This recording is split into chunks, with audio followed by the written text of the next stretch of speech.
जय हिंद दोस्तों। आज हम पढ़ेंगे महावीर स्वामी जी के बारे में, जो कि जैन धर्म के वास्तविक संस्थापक एवं 24वें तीर्थंकर थे। इनके प्रथम तीर्थंकर ऋषभ देव थे। अब महावीर स्वामी, इनका प्रतीक चिन्ह सिंह था। इनका जन्म 540 ईसा पूर्व कुंड ग्राम वैशाली में हुआ था।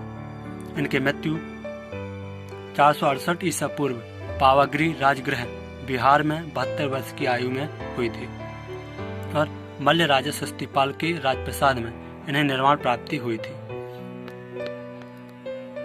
इनकी माता त्रिशला, जो कि लिच्छवी कुल की थी। इनके पिता सिद्धार्थ, जो कि ज्ञातक कुल के थे। इन्होंने 30 वर्ष की आयु में गृह त्याग किया। उसके बाद 12 वर्ष तक कठिन तपस्या की। इसके बाद जम्भृक ग्राम के समीप साल वृक्ष के नीचे ऋजुपालका नदी के किनारे 42 वर्ष की आयु में इन्हें ज्ञान की प्राप्ति हुई और कैवलिन कहलाए। और ज्ञान प्राप्ति के बाद इन्हें जिन, अरहत, निग्रंथ, कैवलिन कहा गया। जिन जिसका मतलब होता है विजेता, अरहत जिसका मतलब होता है पूज्य, निग्रंथ जिसका मतलब होता है बंधहीन, बंधनहीन, कैवलिन जिसका मतलब होता है सर्वोच्च ज्ञानी। इनकी माता त्रिशला थी, जो कि लिच्छवी राजा चेटक की बहन थी। पिता सिद्धार्थ थे, जो कि ज्ञातक कुल के थे। और पत्नी यशोदा थी। उनकी पुत्री अनौंजा प्रियदर्शिनी थी। उनके दामाद जामाली थे। जैन साहित्य को आगम कहा जाता है, जबकि जैन मठों को बसदिस कहा जाता है। महावीर स्वामी जी के प्रथम शिष्य जमाली थे, जबकि प्रथम महिला शिष्य चंपा थी, जो कि नरेश दधिवाहन की पुत्री थी। आयु सुधर्मा अकेला ऐसा गंधर्व था जो महावीर स्वामी जी की मृत्यु के बाद तक जीवित रहा तथा जैन धर्म का प्रथम थेरा या उपदेशक हुए। निग्रंथ ये अनुयायियों को कहा जाता था। महावीर स्वामी जी ने अपने उपदेश प्राकृत भाषा में दिए। जैन धर्म ने अपने आध्यात्मिक विचारों को सांख्य दर्शन से लिया। अब महावीर स्वामी जी की नैतिक शिक्षाएं। महावीर स्वामी जी ने दुख में संसार से मुक्ति के लिए विभिन्न नैतिक आवरणों पर बल दिया है। उनके द्वारा दी गई शिक्षाएं त्रिरत्न, जो कि सम्यक ज्ञान, सम्यक दर्शन और सम्यक चरित्र को कहा गया। पंच महाव्रत सत्य, अस्तेय, अपग्रह, अहिंसा और ब्रह्मचर्य, ये पंच महाव्रत है।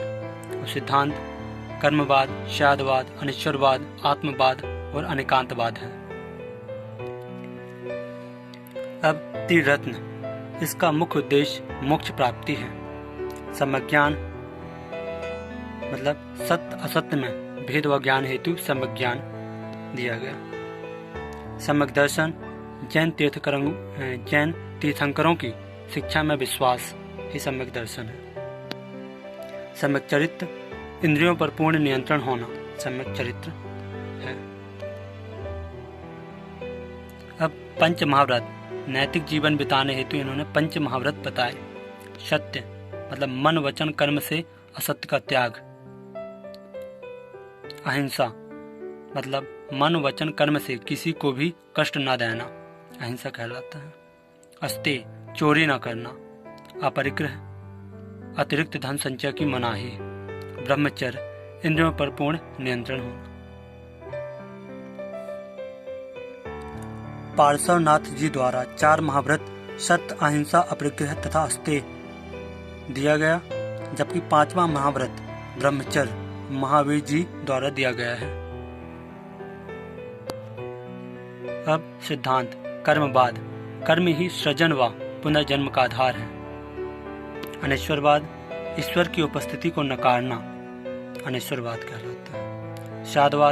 शादवाद ज्ञान की सापेक्षता का सिद्धांत है, जिसके अनुसार ज्ञान परिस्थिति, दृष्टिकोण, दिशा एवं समय पर निर्भर करता है। जैन दर्शन के अनुसार हमारा समस्त ज्ञान सापेक्षतः सत्य होता है। इसके अनुसार एक वस्तु में अनेक गुण होते हैं, लेकिन एक सामान्य व्यक्ति को एक समय में केवल एक ही गुण का ज्ञान हो सकता है। महावीर स्वामी जी ने अपने जीवन काल में एक संघ की स्थापना की थी जिसमें 11 प्रमुख अनुयायी थे जिन्हें गणधर कहा गया। इनमें से 10 गणधर की मृत्यु महावीर जी की मृत्यु के पहले हो गई थी। केवल सुधर्मण ही बचे थे। अब जैन धर्म में परिभाषित ज्ञान। मति ज्ञान मतलब इंद्रिय जनित ज्ञान, श्रुति ज्ञान मतलब श्रवण ज्ञान, अवधि ज्ञान मतलब दिव्य ज्ञान, मन पर्याय ज्ञान मतलब अन्य व्यक्तियों के मन मस्तिष्क का ज्ञान मन पर्याय ज्ञान कहलाता है। कैवल्य मतलब संपूर्ण ज्ञान मतलब सर्वोच्च ज्ञानी। जैन धर्म के अनुसार संसार 6 द्रव्यों से बना हुआ है। जीव, पुद्गल मतलब भौतिक तत्व, धर्म, अधर्म, आकाश और काल। अब जैन धर्म में 2 सम्मेलन हुए। प्रथम सम्मेलन 300 ईसा पूर्व पाटलिपुत्र में हुआ जिसके अध्यक्ष स्थूलभद्र थे। यहाँ पर जैन धर्म 2 शाखाओं में विभक्त हो गया। श्वेतांबर जो कि तेरापंथी कहलाए, दिगंबर जो कि शवैया कहलाए। श्वेतांबर को स्थूलभद्र लीड कर रहे थे जबकि दिगंबर को भद्रबाहु लीड कर रहे थे। भद्रबाहु जी की बुक है कल्पसूत्र जो कि संस्कृत भाषा में है, बहुत प्रसिद्ध है। और जबकि द्वितीय सम्मेलन 513 ईसा पूर्व वल्लभी गुजरात में हुआ। यहाँ पर अध्यक्ष देवार्दी श्रवण थे। जैन धर्म के संघ के सदस्य भिक्षु, भिक्षुनी, श्रावक और श्राविका। इसके प्रमुख केंद्र मथुरा और उज्जैन थे। मंदिर दिलवाड़ा में आदिनाथ जी का मंदिर है जबकि खजुराहो में आदिनाथ और पार्श्वनाथ जी का मंदिर है जो कि चंदेल शासकों द्वारा बनवाया गया। अब कुछ प्रमुख शब्द। संवर त्रिरत्नों का पालन से कर्मों का जीवों की ओर बहाव रुक जाना ही संवर कहलाता है।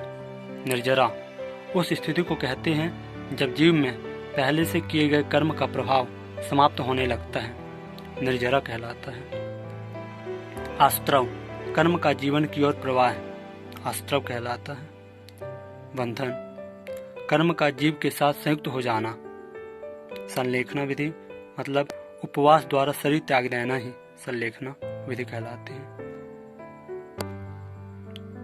अब जैन धर्म को मानने वाले राजा उदयन थे, वंद राजा थे, चंद्रगुप्त मौर्य थे, कलिंग राजा खारवेल थे, राष्ट्रकूट राजा अमोघवर्ष थे और चंदेल शासक थे। ये सब जैन धर्म के अनुयायी थे। मैसूर के गंगवंश के मंत्री चामुंड के प्रोत्साहन से कर्नाटक के श्रवणबेलगोला में 10वीं शताब्दी के मध्य भाग में विशाल बाहुबली जी की मूर्ति, जिसे गोमतेश्वर जी की मूर्ति कहते हैं, बनवाई गई थी। मौर्योत्तर युग में मथुरा जैन धर्म का प्रसिद्ध केंद्र था। मथुरा कला का संबंध जैन धर्म से ही है। दोस्तों, यदि यह वीडियो आपको पसंद आया है तो चैनल को सब्सक्राइब करें एवं वीडियो को लाइक एंड शेयर करें। जय हिंद।